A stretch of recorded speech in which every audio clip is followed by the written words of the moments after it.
ahora continuamos con el programa y la siguiente ponencia estará a cargo de la doctora Jimena Lemes.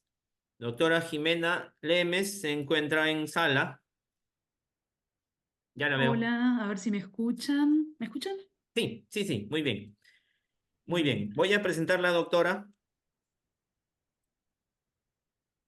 El título de la charla de la doctora Lemes se titula Un enfoque posible para un curso de historia de las matemáticas para profesores de secundaria de Uruguay. Una breve reseña.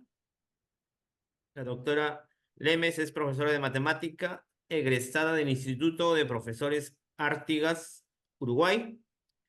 Hizo un máster en la Universidad Federal de ABC, Sao Paulo, Brasil.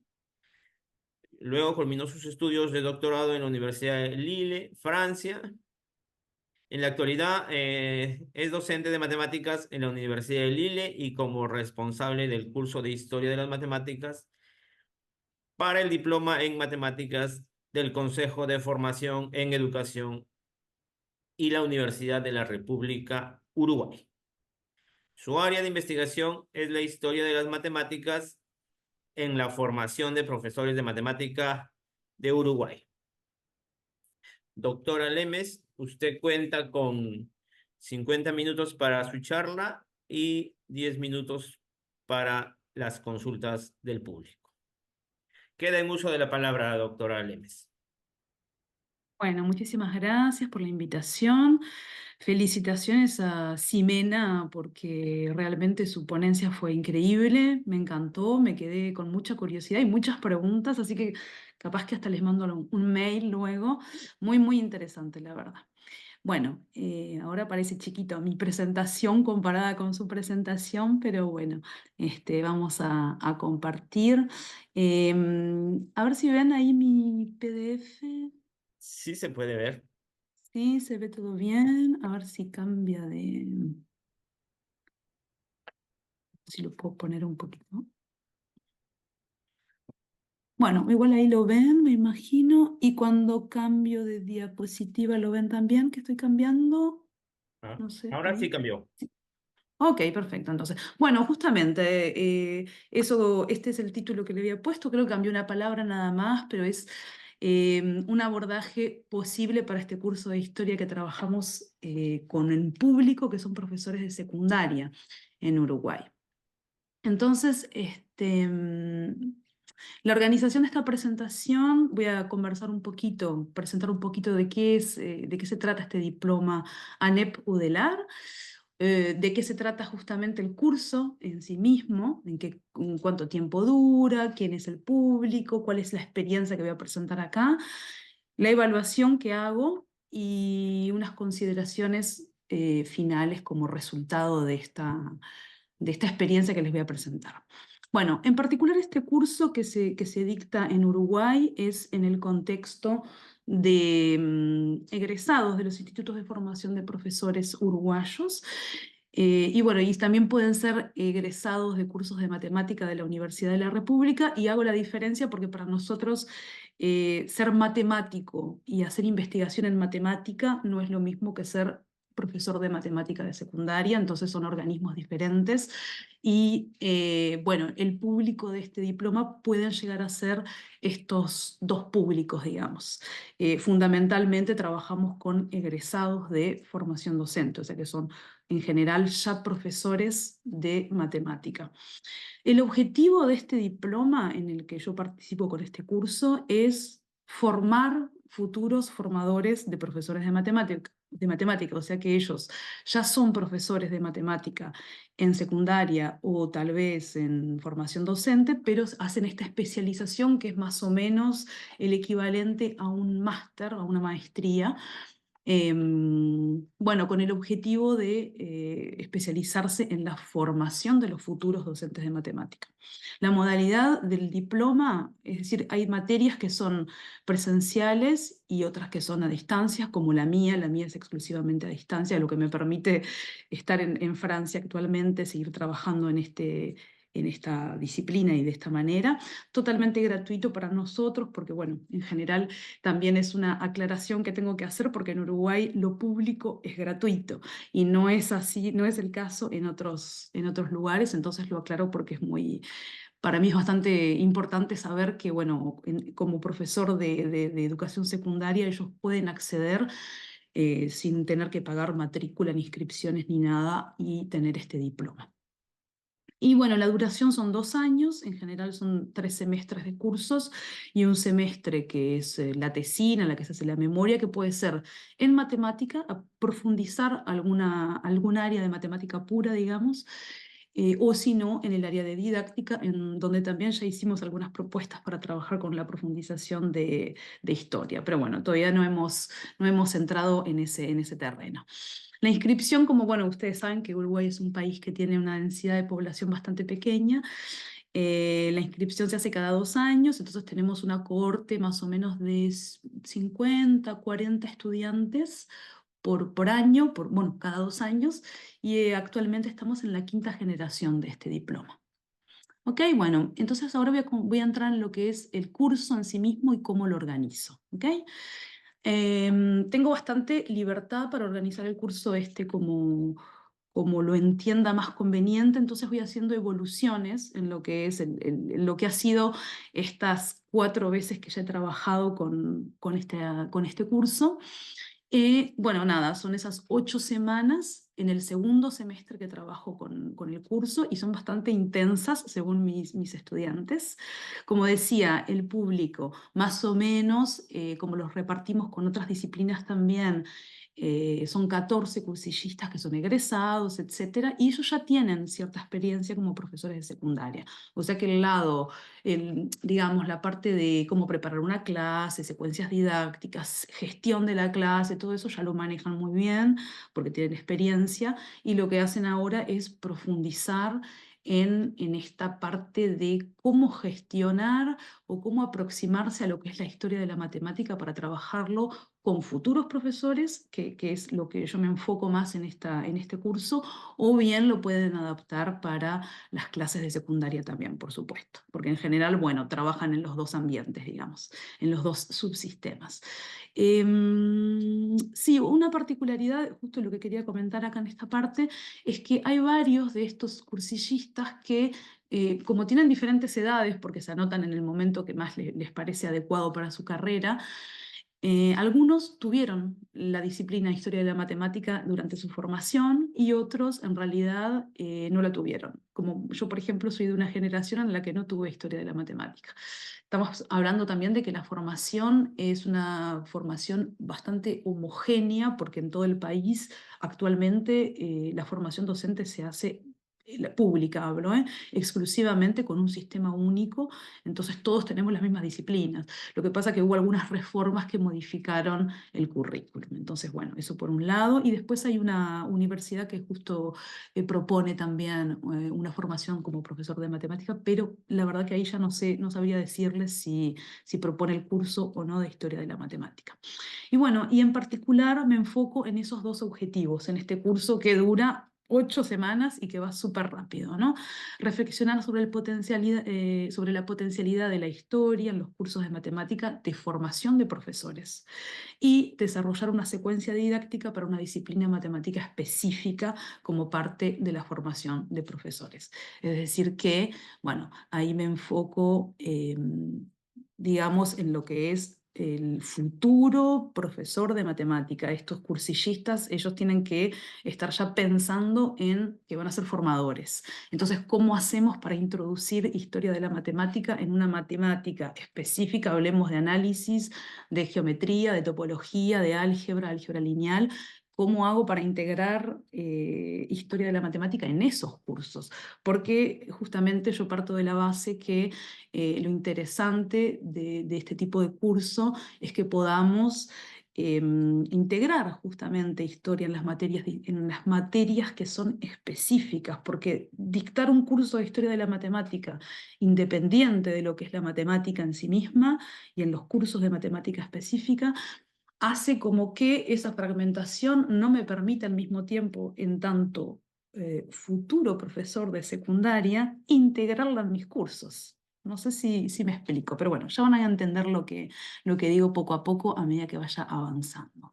Entonces, bueno, una de las primeras etapas antes de que comience esta primera semana de curso, yo les propongo un cuestionario a los cursillistas en la que, bueno, intento ir ya captando un poco cómo cómo ellos piensan la naturaleza de la disciplina, ¿no? Entonces, en una de las preguntas que les hago en este cuestionario, si ya trabajaron con historia, si tienen conocimiento, si tuvieron la historia de la matemática como una de las disciplinas obligatorias en la formación, etcétera.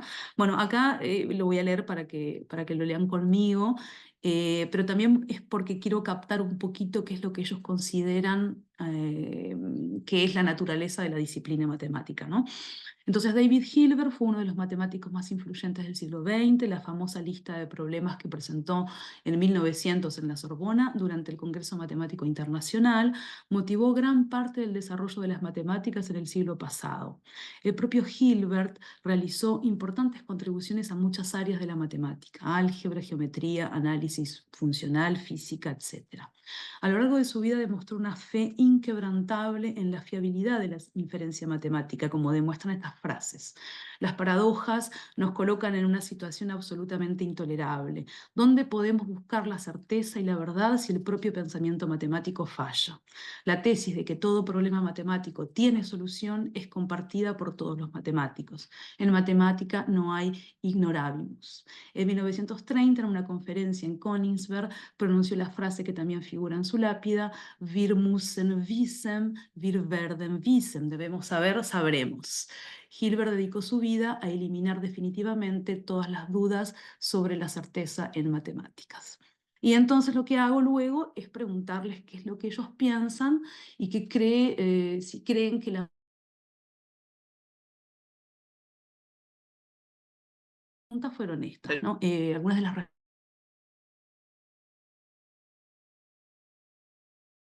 creer que se resolverán todos los problemas matemáticos. No estoy seguro. En principio no lo creo, no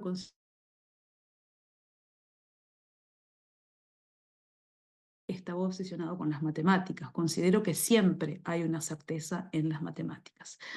Hay alguien más que responde así con signos de exclamación: no hay ignorabimus. Me imagino a Hilbert en ese momento.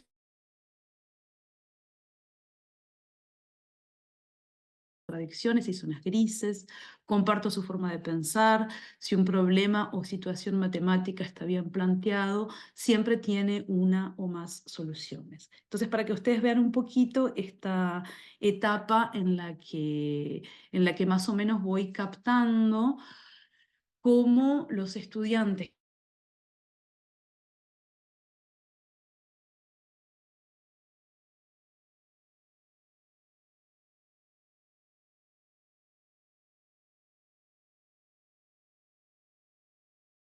habla de consistencia, ¿no?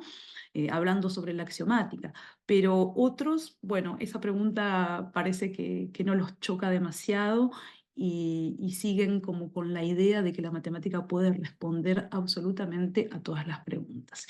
Y ahí abajo, bueno, puse esto del calendario del curso porque quería mostrarles un poquito cómo lo organizo, pero bueno, no sé si será conveniente que cambie para que no se me vaya la diaporama, pero la diapositiva, pero les voy a contar un poquito. Entonces, esta primera etapa, que es la previa, hago este cuestionario, analizo un poco las preguntas, porque luego voy a trabajar con una actividad en la que el objetivo es que ellos tengan la vivencia del cambio de concepción para los que, por supuesto, todavía no pasaron este cambio de concepción de que las matemáticas en realidad es un sistema axiomático, consistente y que, por supuesto, no siempre tiene respuestas a todas las preguntas que se hacen.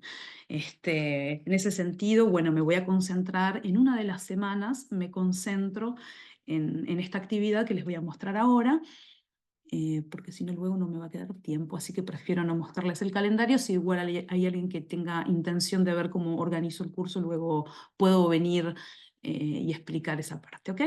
Entonces, bueno, en la semana número 4, cuando yo ya estoy trabajando con aspectos que tienen que ver con la actividad de la historia de la matemática, el uso de fuentes históricas, el análisis de películas, etcétera, me meto directamente en esta discusión de una actividad en la que propongo la discusión y bueno, no el análisis de lo que es la demostración del teorema de incompletitud de Gödel, pero sí un poco el entrar en la comprensión del enunciado, si quieren, porque no entro en la demostración, evidentemente para eso necesitaría mucho más tiempo y con una semana no es para nada suficiente. Pero bueno, la idea es justamente discutir la posición de Hilbert sobre la certeza matemática. Entonces hay un artículo que salió este año en el que explico esta organización de curso y la actividad y los resultados que se obtienen. Entonces en esta charla más o menos voy a ir presentando un poquito qué es lo que obtuve y cuáles son los resultados en función de lo que fuimos obteniendo con los estudiantes, ¿no? Entonces, en esta actividad que les voy a mostrar, que es esta de incompletitud, lo que busco son esos objetivos: acercar un episodio histórico a los cursillistas, explicar la evolución del pensamiento de Hilbert y provocar una experiencia en ellos que sea de vivir ese dépaysement épistémologique, que es ese choque epistemológico cuando uno tiene una concepción y en realidad, bueno, con una fuente histórica o con un viaje como lo que estaba explicando Ximena y sus estudiantes, que tienen ese cambio de visión sobre un objeto matemático que pensaban que capaz que era anciano y actualmente sigue funcionando, o que se sigue utilizando en culturas antiguas, que también lo podemos imaginar perfectamente, me imagino, en el sentido de la etnomatemática, ¿no? Bueno, para mí no fue etnomatemática porque estoy trabajando siempre con fuentes históricas, por lo menos en esta presentación, con fuentes europeas y eurocentristas, pero más o menos es esa idea de choque epistemológico. Entonces, bueno, esos son mis objetivos de experiencia, que es lo que les voy a presentar ahora, cómo es que trabajé esta semana con estos estudiantes, ¿ok? Entonces, el primer objetivo, acercar un episodio histórico del siglo XX a un público de profesores de matemática uruguayos en ejercicio. El segundo objetivo, explicar la evolución del pensamiento matemático de Hilbert, en el que se aprecia su búsqueda de la justificación de los fundamentos matemáticos, y luego presentar el contexto y significado del teorema de incompletitud de Gödel, buscando provocar un shock epistemológico. Entonces, para la primera etapa lo que hago es presentar este libro. Hay un capítulo de este libro que es el libro de la música de los números primos, que si no lo han leído se los recomiendo porque hace como un trayecto de la historia de la matemática en torno a digamos, ciertos episodios interesantes. No es un libro de historia de la matemática pura, no es un historiador. Marcos de Satoy es matemático, pero la forma de narrarlo me pareció muy adecuada para lo que yo estaba buscando, y por esa razón elegí este libro, capítulo 8, si no me equivoco, en el que habla justamente de esta etapa del teorema de incompletitud, de cuando Hilbert hizo la presentación de la lista de sus 23 problemas que todavía no estaban resueltos, y en el momento en el que dice debemos saber y sabremos, y del otro lado aparece Gödel con su demostración de los teoremas de incompletitud, afirmando que en realidad no todo se puede demostrar en matemáticas. Bueno, entonces en la lectura de este capítulo, mis estudiantes entran en esa dinámica de intentar mirar y meterse en el contexto de la época, que es lo que yo busco con este primer objetivo, ¿ok? En una segunda etapa, todo es en una semana, ¿eh? Entonces imagínense que es intenso. Tienen que leerse un capítulo que es muy interesante y a todos les gusta mucho, entonces eso creo que se les pasa muy rápido. Luego lo que hacemos es que les presento una parte del libro escrito, la obra escrita por Gödel. Entonces aquí aparece en alemán y es solo un extracto porque luego está evidentemente traducida en español y usamos la traducción, pero al menos para que vean la fuente original. en la que aparece, como ustedes imaginan bien, en estas épocas, ya hace casi un siglo, 1931 se publicó las proposiciones formales indecidibles de los Principia Mathematica y sistemas afines de Gödel.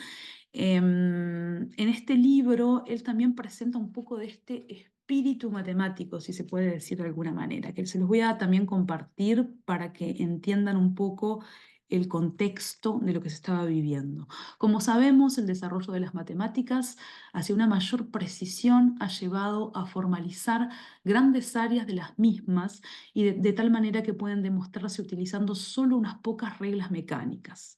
Los sistemas formales más completos establecidos hasta la fecha son, por una parte, los Principia Mathematica y por otra, el sistema axiomático de la teoría de conjuntos establecido por Zermelo-Fraenkel y desarrollado por John von Neumann.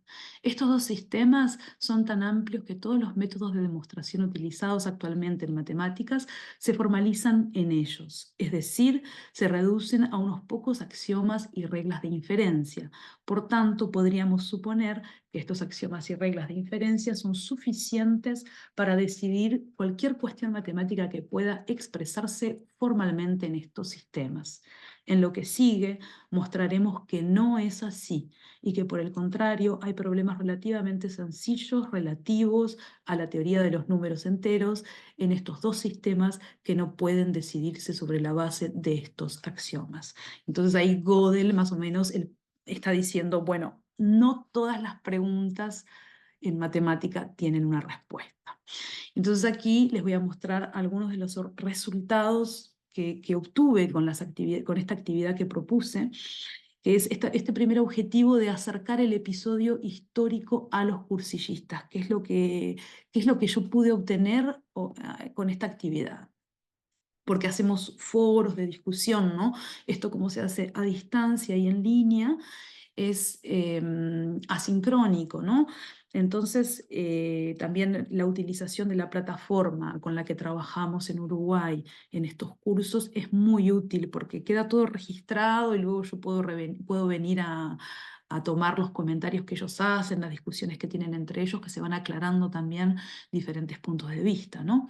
Entonces acá hay un estudiante que dice, me hizo reflexionar sobre la relevancia de la historia de la matemática. Aunque conocía algunas de estas ideas por algún artículo o video, nunca había leído un relato de este tipo que mostrara la evolución de las ideas matemáticas a lo largo del tiempo y cómo influyeron en los distintos matemáticos en función de las preocupaciones de la época.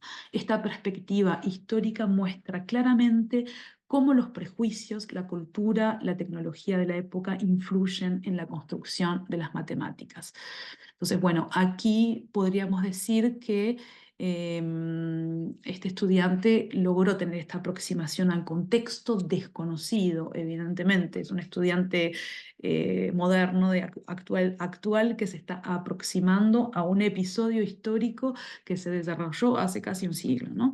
Entonces eso permite también percibir esos aspectos de la construcción y la evolución de la disciplina. Como un segundo objetivo, explicitar la evolución del pensamiento de Hilbert. Entonces acá tenemos otro estudiante que dice, la propuesta de Gödel sacudió el edificio matemático porque resultó que lo que había sido una ciencia consolidada, coherente e impecable no lo era. Me parece fabuloso y extraño al mismo tiempo que podamos establecer una teoría libre de contradicciones, pero que no podamos demostrar que no existen contradicciones dentro de esta teoría. No sabía nada de esta proposición y me dieron ganas de seguir leyendo para ver cómo continuaba esta historia y qué otros descubrimientos generaba. Entonces aquí, bueno, vemos también que existe esa reflexión sobre una matemática que no es estática, que es más bien dinámica y que evoluciona a través del tiempo, ¿no? Y como tercer objetivo, esta cuestión de poder provocarle a los estudiantes tener una experiencia de dépaysement épistémologique, que es ese shock epistemológico que se produce cuando uno tiene una cierta concepción y aprende algo que no tiene nada que ver con lo que ya sabía y que contradice con esta concepción que uno ya tenía, ¿no? Entonces acá, por ejemplo, este estudiante dice, me explotó la cabeza, fue tan duro, todavía no estoy seguro de haber entendido bien.